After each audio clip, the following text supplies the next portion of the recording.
वाहिगुरु जी का खालसा, वाहिगुरु जी की फतेह। जपजी साहिब 19वीं पौड़ी।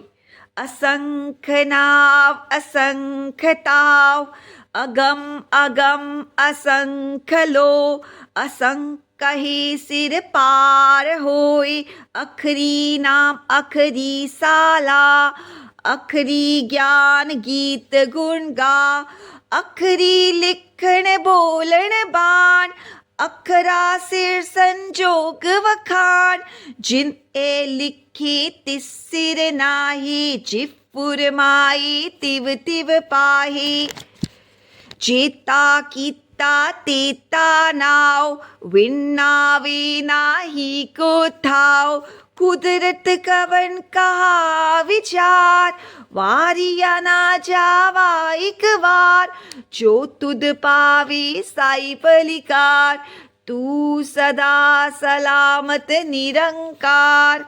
अब इस पौड़ी में गुरु नानक पातशाह कहते हैं कि कुदरत के अनेक जीवों तथा अनंत पदार्थों के असंख्य ही नाम हैं और असंख्य ही उनके स्थान ठिकाने हैं।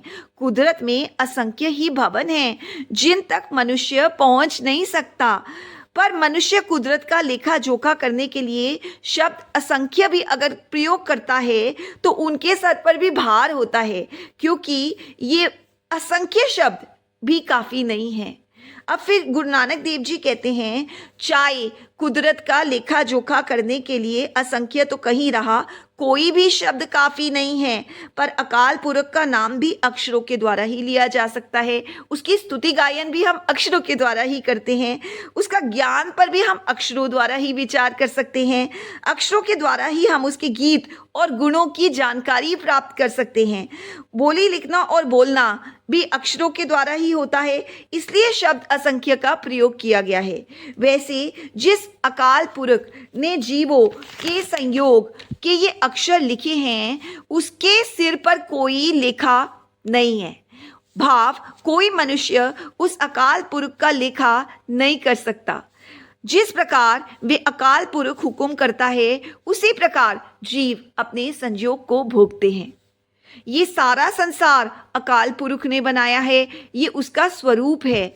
और कोई स्थान या पदार्थ देखें, वही अकाल पुरख का स्वरूप दिखाई देता है। सृष्टि का कण कण अकाल पुरख का स्वरूप है।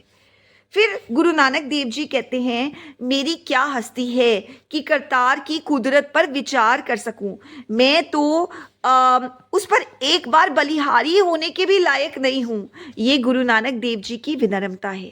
इस पंक्ति में गुरु नानक देव जी अपनी विनम्रता का उजागर कर रहे हैं। मैं तो इस लायक भी नहीं हूँ कि अकाल पुरख की कुदरत पर विचार कर सकूं, उस पर एक बार बलिहारी जाऊं।